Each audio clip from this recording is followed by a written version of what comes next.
이 본문의 말씀은 엘리야의 낙심의 말씀이라고 말씀을 드렸습니다. 열왕기상 18장에 나오는 내용과는 상당히 대조적인 말씀이지요.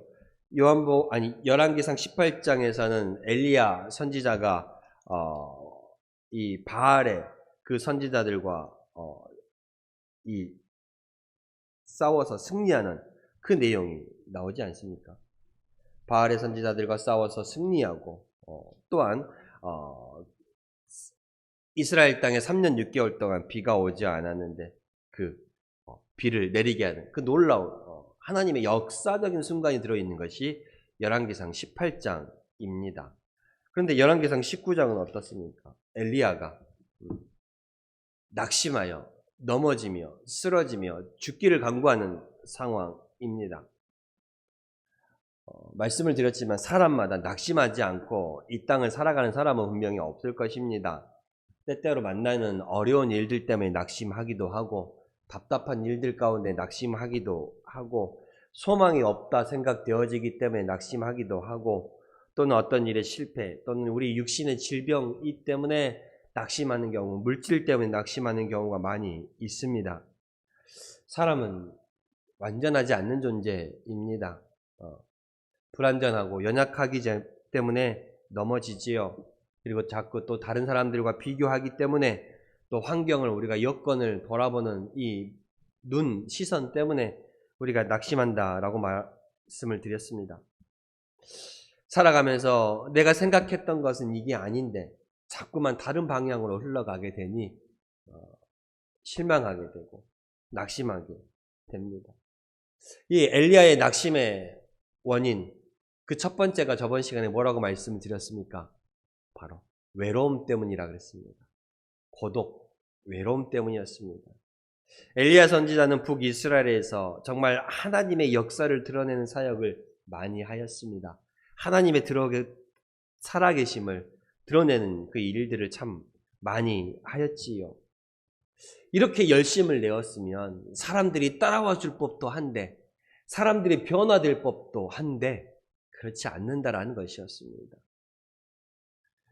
그래서 엘리야 선지자가 뭐라고 말합니까?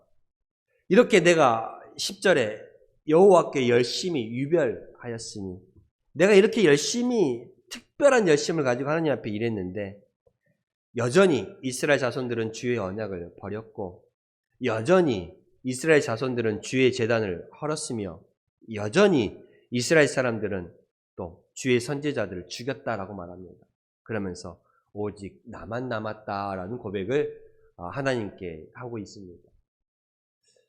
이 사역을 하면서 사람들이 변하지 않는 모습, 사람들이 하나님께로 되돌아오지 않는 모습을 보면서 나 혼자 몸부림치고 발버둥치고 있구나라는 생각이 들었다라는 거예요. 그 고독과 외로움이 어느 순간에 이르니 그것이 무너지게 되는 것입니다. 우리도 그렇다라고 말씀을 드렸습니다. 목회자뿐만 아니라 또 신앙생활을 해나가면서 전도하면서 정말 특심을 내면서 했는데 변하는 것 같지 않아요. 믿음의 사람들이 늘어나는 것 같지 않아요. 그러니 자꾸 실망하게 되고 어느 순간 낙심하게 되고 어느 순간 포기하게 된다라는 말씀을 드렸습니다. 이 엘리야가 그랬던 이유, 외로움과 고독 때문이었고 우리 역시도 살아가면서 신앙생활을 하면서 낙심하게 된 이유, 나 혼자만 하는 것 같다라는 생각이 들기 때문에 낙심하고 넘어진다라고 말씀을 드렸습니다. 그러나 결코 그렇지 않다라고도 제가 또 말씀을 드렸지요. 하나님은 나 혼자 하는 것 같다라고 생각되어지는 엘리야가 늘 동행하셨고 그 엘리야의 동역자들을 여전히 남겨두었음을 말씀을 드렸습니다.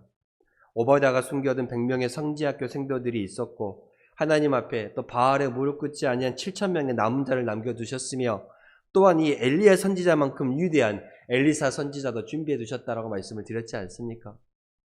나 혼자만 하는 것 같다, 나만 남은 것 같다, 내 혼자 열심으로 몸부림치는 것 같다라고 생각되어지지만 하나님은 당신의 일을 함께 할 동역자들을 항상 준비하고 계셨음을 우리는 잊지 말아야 된다라고 말씀을 드렸습니다.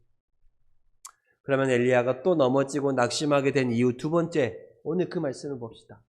두 번째는 무엇일까? 바로 살기 위해서였습니다. 살기 위해서. 갈멜산에서 450명의 바알 선지자들과 이 싸움을 하면서 바알 선지자들을 하나님의 그 하늘의 불로 전부 불태워 죽였습니다. 그 이야기를 들은 아합 왕과 또 이 아합 왕의 왕비였던 이세벨이 엘리야 선지자에게 뭐라고 말합니까? 내가 내일 반드시 너의 생명을 거두어 가리라 라고 말합니다.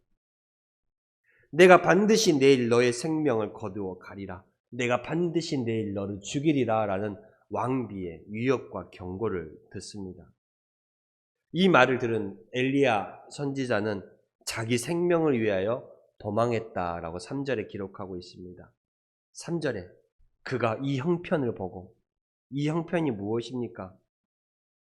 하나님을 바라보지 않고 아까 앞서 말씀드린 바와 같이 자기 열심은 특심으로 유별나게 했지만 많은 사람들이 주의 제단, 주의 언약을 버리고 주의 제단을 헐고 칼로 주의 선지자들을 다 죽였던 이 상황. 이 바알 선지자들을 450명과 싸워 승리했지만 사람들이 돌아오지 않고 오히려 이세벨과 왕과 왕비가 자기를 죽이려고 하는 이 상황, 이 형편을 보고 일어나 자기의 생명을 위하여 도망했다라고 말하고 있습니다. 자기의 생명을 위해 도망하여 라고 말하고 있습니다. 그리고 엘리야가 어디로 도망합니까? 유다에 속한 브엘세바에 이르러 라고 말하고 있습니다. 브엘세바는요, 이 남유다 땅 중에서도 가장 남쪽에 위치해 있는 땅입니다. 여러분, 엘리야 선지자의 이 사역의 무대가 어디입니까? 북이스라엘이에요. 북이스라엘 땅에서 남유다의, 그것도 저 남쪽 끝에 위치해 있는 브엘세바까지 도망갔다라는 말씀. 그 거리가 직선으로 간다고 해도 무려 250km가 넘는다고 합니다. 250km. 아마 서울로 올라가는 그 거리지 않나 싶어요. 그죠? 서울까지 거리는 안 되겠지만 250km. 이 말은 무슨 말이에요?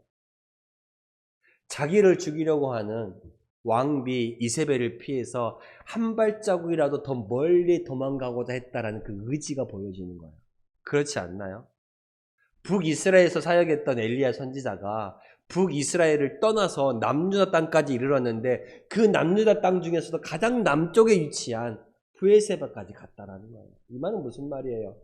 이 이세벨의 이 손길을 피해서 멀리 자기가 도망갈 수 있는 최대한 멀리 도망갔다는 말씀이에요.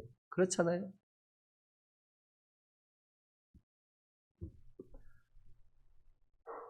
하나님의 선지자로서 정말 450명과 이 이방의 우상을 섬기는 이 바알 선지자들과 갈멜산에서 통쾌하게 승리하며 이겼는데 3년 6개월 동안 가뭄이 들어서 비가 오지 않는 그 땅에 하나님께 기도함으로 말미암아 그 땅에 비를 내렸던 엘리야 선지자. 그 선지자가 왕비가 자기를 죽이려고 한다라는 그 말을 듣고 얼마나 두려웠는지 도망을 하는데 그 왕비의 손길이 닿지 않는 곳까지 가고자 도망하여 무려 250km의 그 거리를 도망갔다는 말 아닙니까? 근데 놀라운 것도 뭔지 압니까? 도망했는데 그렇게 도망가 놓고는 그 브엘세바에서 또 하루길쯤 더 광야로 들어가서 한 노된 나무 아래에서 뭐라고 말합니까? 자기가 죽기를 원한다라고 말하고 있습니다. 자기가 죽기를 원한다. 이 생명을 어떻게든 살아보고자 다른 박질 쳐서 약 250km나 떨어져 있는 그 거리까지 도망갔는데 그곳에 가서는 한 노된 나무 아래에서 죽기를 하나님 앞에 간구하는 것. 하나님, 이제는 되었으니 제발 내 생명을 거두어 주십시오라고 말하는 것. 4절에 자기 자신은 광야로 들어가서 하루길쯤 가서 한 노된 나무 아래에 앉아서 자기가 죽기를 원하여 이르되 여호와여 넉넉하오니 지금 내 생명을 거두시옵소서. 자기 생명을 보존하기 위해서 250km나 그 먼 땅을, 먼 길을 달려갔음에도 불구하고 거기서 이제는 자기의 그 소명을 모든 것을 다 포기하고 하나님 앞에 주저앉으며 주여 이제는 넉넉하오니 이 생명을 거두가십시오라고 말합니다. 소명을 포기하고 그 모든 것을 포기해버리는 모습을 볼 수가 있지요. 생명을 살리고자 도망갔으면서 끝내는 죽기를 강구하는 아이러니한 이 엘리야 선지자의 모습을 볼 수가 있습니다. 그런데요, 우리가 생각해 보아야 할 것이 있습니다. 이 엘리야 선지자가 하나님께 소명을 받고 이 북이스라엘에 하나님의 살아계심과 역사하심을 드러내기 위한 그 활동을 시작했을 때부터 이미 엘리야 선지자는 생명의 유혹을 받는 거나 마찬가지였어요. 왕과 왕비가 이미 우상 숭배에 빠져 있고 북이스라엘의 모든 거의 대부분의 백성들이 우상 숭배에 빠져 있는 이 상황 속에서 하나님의 살아계심을 전한다라고 하는 것은, 다시 돌이켜 바꾸기를 원한다고 하는 것은 그 생명을 내던지고 하는 일입니다. 근데 이제야 그 생명이 아깝다라고 도망하는 것, 그 모습을 볼 수가 있습니다. 이제야 아깝다라고 그 생명을 도망하는 거예요. 그럼 그 전에는 왜 도망하지 않았냐? 그 전에는 왜 도망하지 않았어요? 오로지 자기를 부르시고 붙드시는 하나님만을 바라보았기 때문에 그래요. 두려워도 두렵지 않게 되는 거예요. 하나님을 붙잡고 가니 두려워도 두렵지 않았는데 이제 하나님이 붙잡지 않고 오히려 주변의 환경과 여건, 사람을 보게 되니 두려워지는 거예요. 엘리야는 소명을 받을 때부터 그 생명의 위협이 있었어요. 그럼에도 불구하고 두려움에도 두렵지 않게 나아가는 것, 하나님을 붙잡고 하나님께 소망을 두고 나아갔기 때문에 두렵지 않았다는 일이에요. 그런데 그것이 다 부질없다 생각되어지고, 그것이 다 나 혼자 행한 일이라고 생각되어지고, 이 마음 가운데 실망과 패배감, 나는 할 수 없다라는 그 마음이 찾아오게 되니, 환경과 여건을 바라보게 되고 사람을 바라보게 되니 넘어지는 거예요. 그때서야 두려움으로 찾아오게 되는 거예요. 그러니 그 생명을 위해서 다름박질하게 되고 결국 모든 것을 다 포기하며 하나님이 이제 된 것 같습니다. 나는 여기까지인 것 같습니다라고 하나님께 그 소명을 내려놓으며 이 생명을 거두어 달라고 하나님께 간구하고 있는 것이지. 여러분, 우리가 살아가면서 나의 연약함을 이기고자 한다면 먼저는 내가 연약한 존재라는 것을 인정해야 돼요. 내가 내 약함을 극복하고자 한다면 내 약함을 인정할 때야 그 약함이 극복되는 거예요. 그리고 하나님 앞에 하나님 없이는 내가 살아갈 수 없는 연약한 존재이며 약한 존재라는 것을 인정할 때 비로소 그 약함이 강함이 되는 거예요. 그 약함 가운데 하나님이 나와 함께 하시기를 간구하며 엎드리는 거예요. 그 우리의 연약함을 아시는 하나님께서도 우리의 약함을 탓하지 않으시며 오히려 우리의 힘이 되어주시는 거예요. 그래서 이사야 41장 10절에 뭐라 그럽니까? 두려워하지 말라. 내가 너와 함께 함이라. 놀라지 말라. 내가 너의 하나님이 됨이라. 내가 너를 굳세게 하리라. 참으로 너를 도와주리라. 참으로 나의 의로운 오른손으로 너를 붙들리라. 라고 하나님 말씀하시는 거예요. 내가 약함을 인정하고 그 약함 가운데 하나님 앞에 나아갈 때에 하나님과 동행함을, 하나님의 도우심을 강하게 원하고 원할 때에 하나님께서 그때야 두려워하지 말라. 내가 너와 함께함이라. 놀라지 말라. 내가 너의 하나님이 되리라. 내가 너를 굳세게 하리라. 참으로 내가 너를 도와주리라. 라고 하나님께서 말씀하시는 거예요. 나의 약함이 하나님을 도우심을 바라는 강함으로 나아가는 그 디딤돌이 된다라는 것을 깨달으십시오. 엘리야 선지자. 환경을 바라보고 여건을 바라보고 사람을 바라보니 무너지게 되고 실망하게 되었습니다. 그 약했던 엘리야가 하나님을 바라보았을 때는 두려움으로 다가오지 않았지만 하나님이 아니라 사람을 바라보고 환경을 바라보고 여건을 바라보았더니 두려움으로 다가오게 되는 거예요. 그러니 그 생명을 살리고자 도망하였고 결국 하나님 앞에 모든 것을 포기하는 그 상황까지 오게 되는 것입니다. 우리도 그래요. 우리도 넘어질 수 있고 약하며 또 포기하게 됩니다. 그럴 때마다 우리가 잊지 마시는 것은 그 약함과 그 연약함을 이기는 비결은 일단 그것을 인정하고 하나님 앞에 고백하고 하나님께 붙들리는 그 상황을 하나님 앞에 간구하는 거예요. 그럴 때에 하나님께서 우리와 함께 하시고 우리를 붙잡아 주시고 우리를 세워주실 줄로 믿습니다.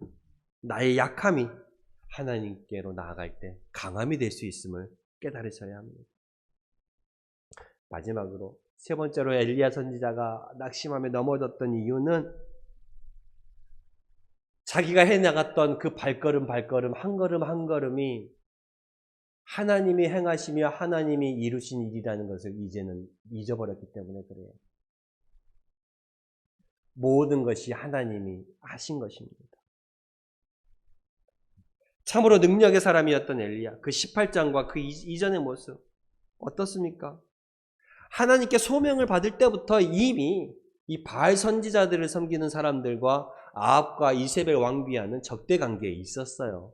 그 생명의 위협을 늘 놓여 있었다라는 말씀입니다. 이렇게 하나님의 이름을 선포하며 나아가는 엘리야 선지자의 발걸음 가운데는 북이스라엘 땅에서는 늘 그 생명의 위협이 도사리고 있었어요. 그러나 그 엘리야의 생명을 붙드시는 분은 누구였어요? 하나님이었어요. 오늘 또 모든 것을 포기한 엘리야의 그 생명을 누가 붙잡아 주셔요? 하나님의 천사를 붙드시고 물과 음식을 주시며 그 생명을 누가 붙잡아 주셔요? 하나님이 붙잡아 주시잖아요. 이 엘리야의 이 생명의 위협 가운데, 두려움 가운데 그럼에도 불구하고 여전히 그 생명을 붙잡아 주신 분은 누구였어요? 하나님이었어요. 하나님이 하신 일이었죠. 하나님이 하신 일이었습니다. 하나님께서 이 450명과의 바알 선지자 그 싸움에서도 승리하게 하신 분은 누구였어요? 하나님이었습니다. 그 비가 내리지 않고 또한 다시 비가 오게 하는 그 일도 다 누가 한 일이었어요? 하나님이 한 일이었습니다. 하나님이 한 일이에요. 우리가 한 일은 아무것도 없었다라는 것입니다. 그런데 이 엘리야는 그 사역들을 해나가면서 점점 자기가 한다라고 생각하니 지치게 되는 것입니다. 말씀드렸다시피 10절에 이렇게 말하잖아요. 9절에 하나님께서 엘리야 선지자에게 엘리야야 내가 어찌하여 여기 있느냐? 내가 어찌하여 여기 있느냐 물었을 때에 엘리야 선지자가 하나님께 뭐라 그럽니까? 그가 대답하되 내가 만군의 하나님 여호와께 열심히 유별하오니 열심히 정말 내가 하나님 앞에 특별한 열심을 가지고 나아갔다라고 고백하고 있습니다. 14절에도 그가 말하잖아요. 여전히 묻는 내가 어찌하여 여기 있냐라고 묻는 하나님 앞에 14절에도 그가 대답하되 내가 만군의 하나님 여호와께 열심히 유별하오니 내가 하나님께 정말 특별할 정도로 하나님을 따르며 섬기며 수고했다라는 그 말입니다. 하나님께 부르심을 받고 하나님의 사명을 감당해 나가는 그 발걸음 한 걸음 가운데 하나님께서 역사하시고 하나님께서 그 일을 이루어 나가셨는데 점점 그 일을 내가 한다라고 생각하는 거예요. 내가 한다, 내 수고, 내 헌신, 내 손길, 내 발걸음, 내 입술 다 내가 한다라고 생각되어지기 때문에 하나님 내가 이렇게 열심히 했는데 라고 고백하는 것입니다. 우리도 그렇지 않나요?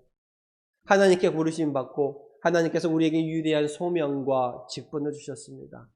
그리고 그 옮기는 걸음걸음마다 하나님께서 그 직분에 감당할 수 있는 일을 이루어 나가심에도 불구하고 그 일을 나 혼자 한다라고 생각하고 내가 하나님께 열심히 유별나다라고 생각할 정도로 특별히 그렇게 수고와 헌신을 한다라고 생각하는 거예요.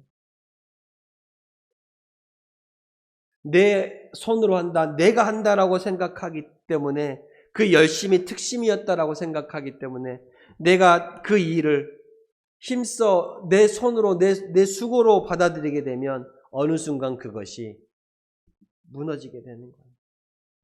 무너지게 되는 거예요.